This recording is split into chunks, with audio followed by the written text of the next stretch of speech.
All right. Thanks, everyone, for showing up. It's a fantastic event for us.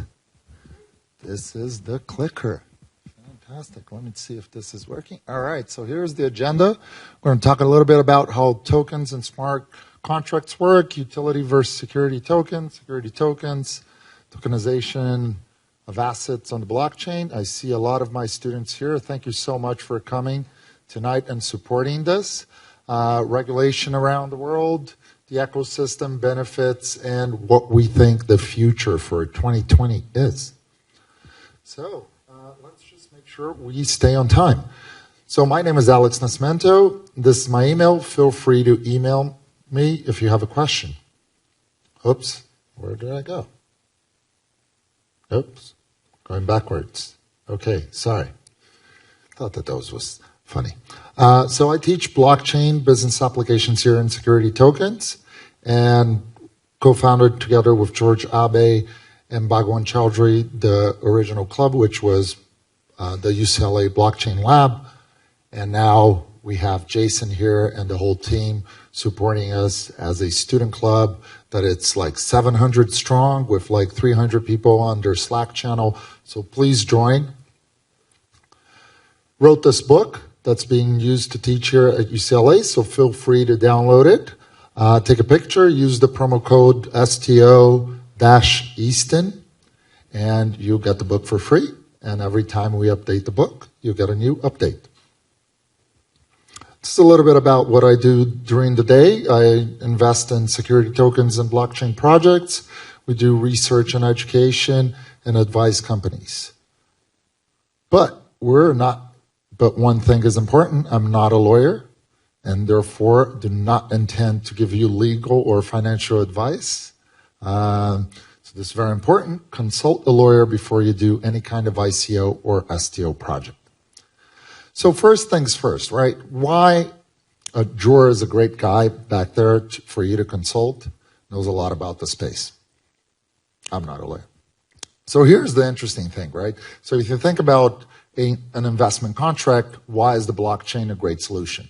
Because of this here. You can't create a double spending file. So when I take a picture of this beautiful audience and I send it to every one of you, now everyone has a copy of that file. Now with the blockchain, you don't have that. So one of the great things is that you can create these investment contracts coded on the blockchain and they become unique. So whoever is the holder of that file is the owner of that investment contract, which makes a very elegant solution for using investment contracts and all the other financial products. For those of you who are new to this, a smart contract is a machine or a computer that pairs together the buyer and seller and makes the exchange of goods for crypto or fiat and updates everyone involved. So the utilization of this technology for things like shares or coins or things of that nature that would provide some value created what we saw in 2016 to the end of 2017 and 2018 forward, a division of what's a utility or what's a security. Utility coins were famous for the ICO movement. Security tokens are now the hot trend. So a utility token, the way I want to think about it is that it's a token that gives you access to something. It represents future access to a software, a product, or a service. It's not designed to be financial investment or a financial product. One of the metaphors I like to use here is that it's like Disney dollars, right? You get a Disney dollar, you go to Disney, you use the Disney dollar to go on a ride, buy a hot dog, have fun, all great, right? It's not worth more, it's not worth less, it's just worth $1. Now, the security token is expected to increase in value. Therefore, people buy them because they operate as kind of an investment. So if you think about it, it's kind of like the old Disney stock. If you're old enough like me, you remember these stocks that you would receive in the mail and will be a certificate of ownership in the Disney company. So if we look deeper, A security is a fungible, negotiable financial instrument that has monetary value. You can go to Investopedia and see this. You can also go to Averipedia, which is a project that was born here at UCLA. So very proud of that project, which defines what is a security token, which is a type of cryptocurrency that derived their value from an external asset or a tradable security. So why do these securities matter, right? Why is this so important? Because essentially a company or a financial product could create an investment product, tokenize it, right? Give it to investors. Investors would trade them around. Every transaction would be recorded on the blockchain.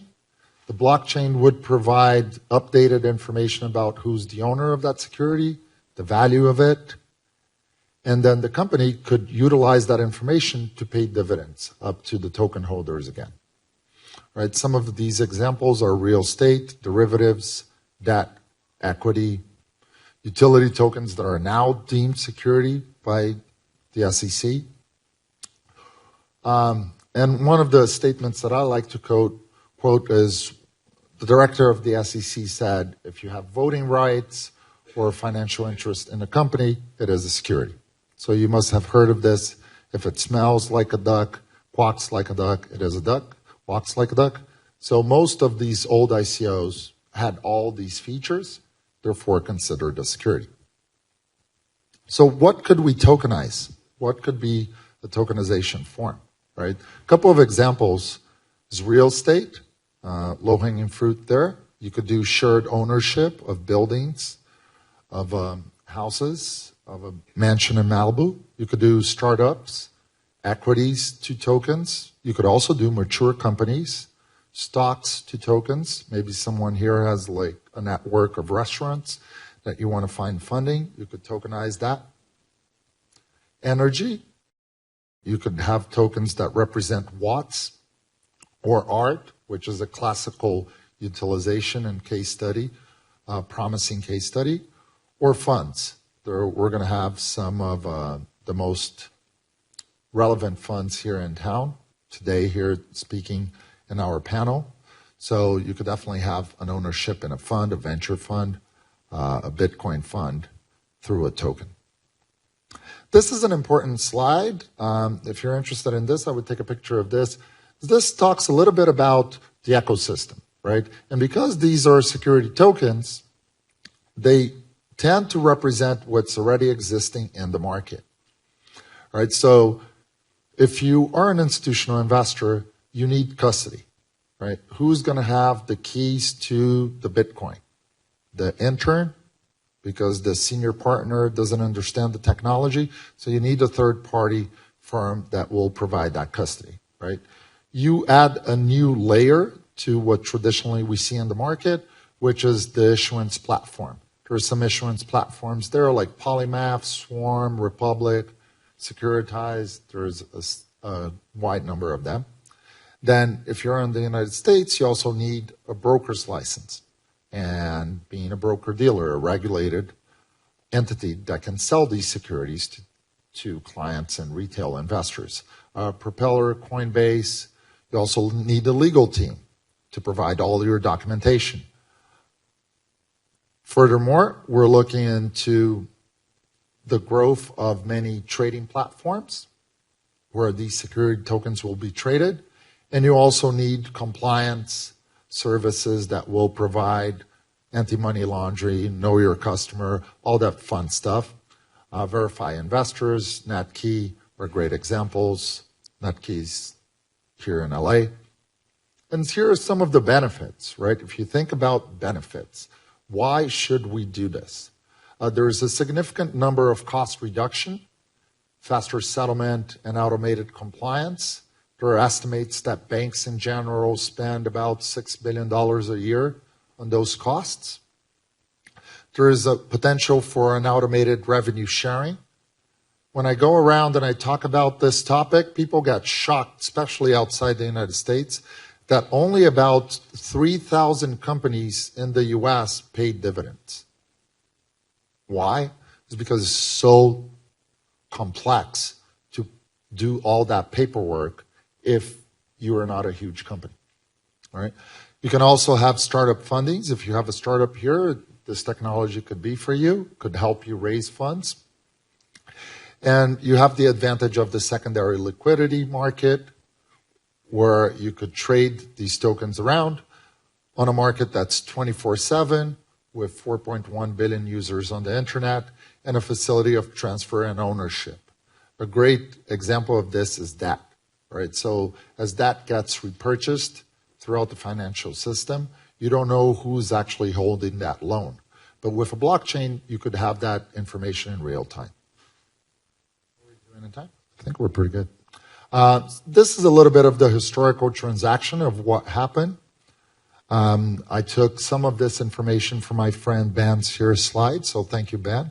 Appreciate for the idea. So why did we transition from ICO to SCOs? The Dow scandal of July of 2017 really called out the SEC, the Securities Exchange Commission, to say, whoa, wait a minute. You're selling securities out there, and they are unregulated. So we need to work on this, right? Then another popular ICO, the Munchie ICO, showed that this was really an unregistered sale of securities. As we evolved, Bitcoin, because it was so decentralized, was deemed by the SEC as a commodity. You can't call a 1-800 talk to the Bitcoin CEO. So the effort of being so decentralized and not being in the hands of others deemed that Bitcoin could be a commodity.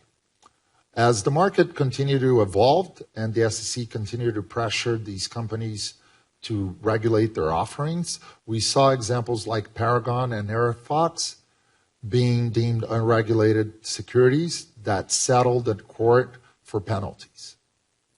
Then we all that are parts of this movement of security tokens were very anxious of seeing one really become a full public offering. And we saw this year, in July actually, not June, in July of 2019, July 10th, sorry for that typo there, we saw two of them become full regulated public offerings under Reg A+, one Blockstack and the other Props. And then the most recent update is that in November of this year, the SEC is now looking back at the new evolution of Ethereum to see if that's going to qualify as a commodity or a security. The fact that it's staking might give it a look into being a security. So what are just some of the problems and opportunities of this space, right? Some of the problems, obviously, lack of liquidity.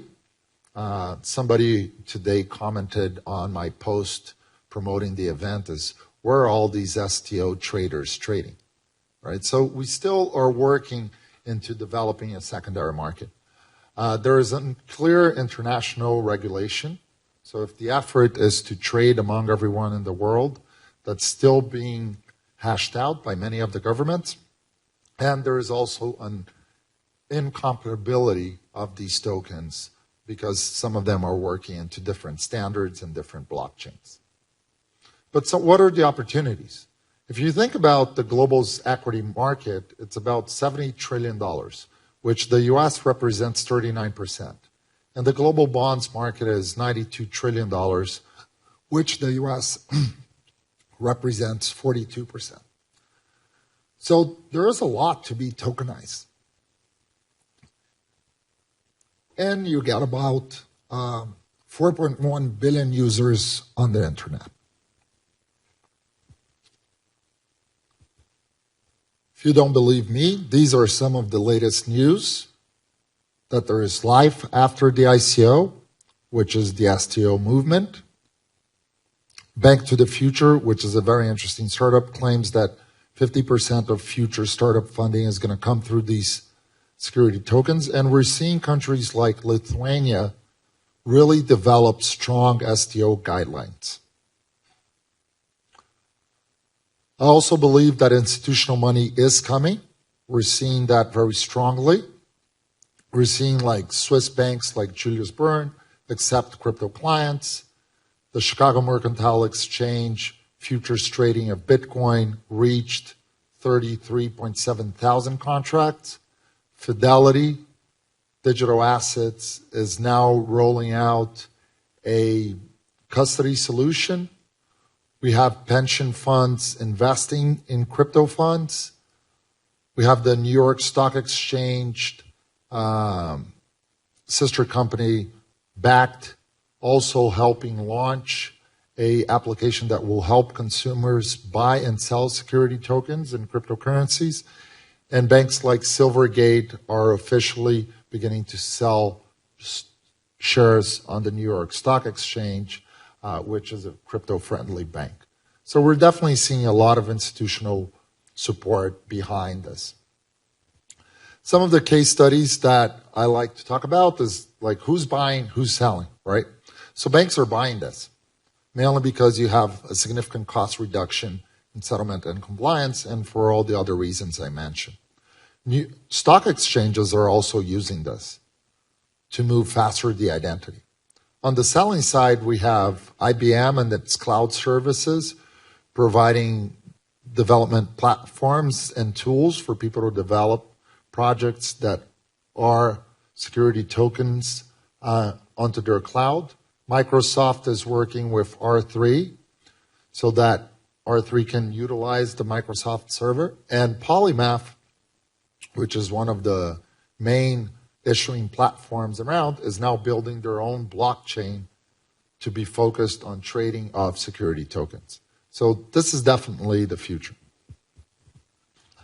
So here's an interesting framework, which is how these different coins work around the world, right? You have Bitcoin and Ether, you have old ICOs and altcoins, you have stable coins, and you have security tokens.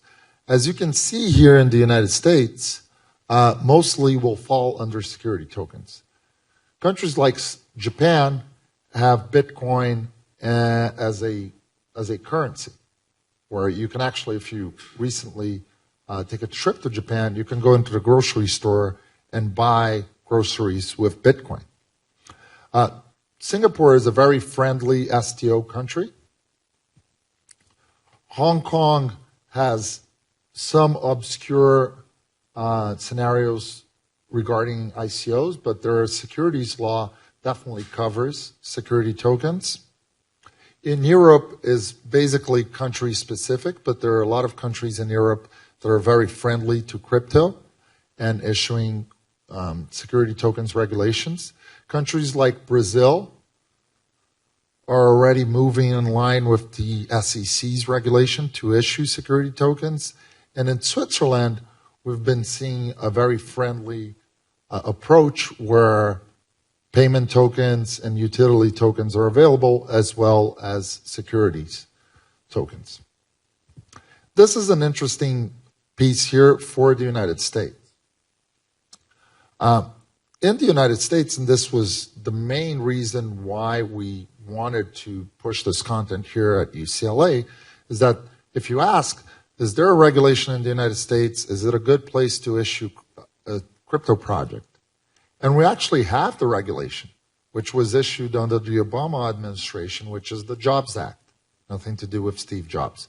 The Jumpstart of Our Business Act, which breaks it down into a couple of steps, which it makes it easier for startups to raise money without having to go through all the paperwork, right? So a couple of things here is that you can start your startup at Regulation CF, which allows you to raise about exactly $1,070,000 through a crowdfunding campaign.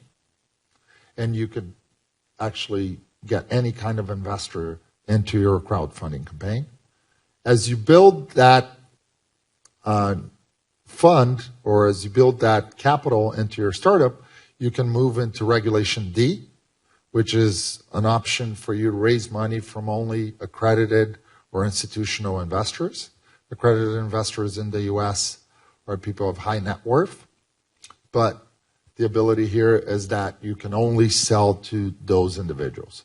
There's a lockup period there that they have to hold it for 12 months, and then they can sell it in the open market or sell it to third parties, right?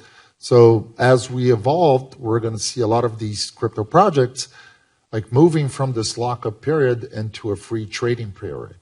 And that's another advent of a possibility of more liquidity in the market.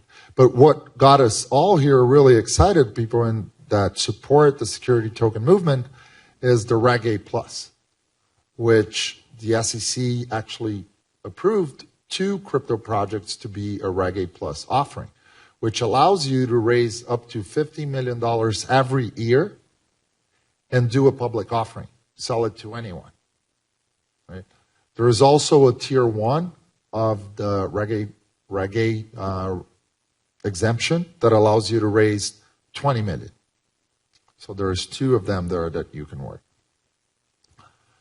Some of the regulations around the world, to my point of some places being very friendly and some places not being so friendly to crypto projects, are listed here. So I'm just going to go over briefly so that we can catch up in time. In the United States, everything is a security. They use the Howey test, and it's an issuance of a stock, right? In Canada, there's actually no difference between utility and security.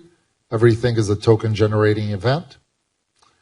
In Bermuda, which we're helping the Bermuda government draft their laws, they have a very strong KYC and AML, but they're building a draft of a piece of regulation called DARE, Digital Assets Regulation Exchange, which is going to be very friendly to this market. In Brazil, you have the regulator analogous to the SEC, which is the CVM, which utilizes a lot of the rulings that happen in the States. So we believe that in that market, we'll eventually end up in the same situation as here, where people are able to issue public offerings like the Reg A+. In the European Union, it's very country by country. An example is Liechtenstein, which has a very open, friendly token issuance regulation. You have France, which you can issue a security token as long as it's not issued in another market. And you have countries like Estonia, which already has all their citizens and identity on the blockchain. You have other countries like Gibraltar, which is a very well-defined regulation of blockchain and decentralized ledger technologies with low taxation. But you have the issue of being a Brexit territory. You have Switzerland, like I mentioned, where you have a class of fintechs that are regulated. You have asset-based tokens, you have payment tokens, you have utility tokens. You have Malta, which is another country which has one of the largest trading volumes, given its regulatory friendliness. And the Maltese government actually issued a couple of different acts, one of them regulating whoever is a trader of crypto assets, called the Virtual Financial Asset Act. As you move to Asia, you have countries like Thailand who are looking to leapfrog into this market. You have strict countries like China, which, although said that they were very friendly to blockchain, deemed cryptocurrencies illegal. You have Malaysia, which has a new regulatory framework. And you obviously have Hong Kong, which you can utilize their already existing securities law to issue a security token.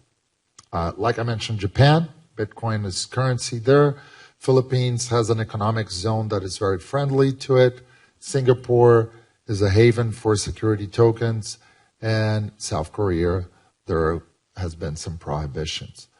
We see other countries more down and under, like Australia, being very friendly. And in the Middle East, Saudi Arabia and the Emirates are already using crypto as a project and a potential coin to do settlement and transaction between these countries. Mauritius also has a very friendly regulation. So it's just, these are some of them. On the back of the book, there is a wider description and chart of all the different ones that keeps getting updated. So the point here is that we're moving in a direction, right? And this direction is an adoption of this technology by many countries around the world, including countries that are looking to leapfrog their economy with the advent of this technology. If you ask me what the future is, I will tell you that I think that we're going to see more blockchain institutional products, and we're going to talk to Ben here on the panel about some of the institutional products that they're building at Wave Financial. We're going to see more clear regulations around the world, and a more friendly regulation. We're going to see an interoperability of security tokens. For those of you new to the market, this means that there's going to be a compatible standard for tokens and security tokens. And we're obviously going to see more security exchanges coming out.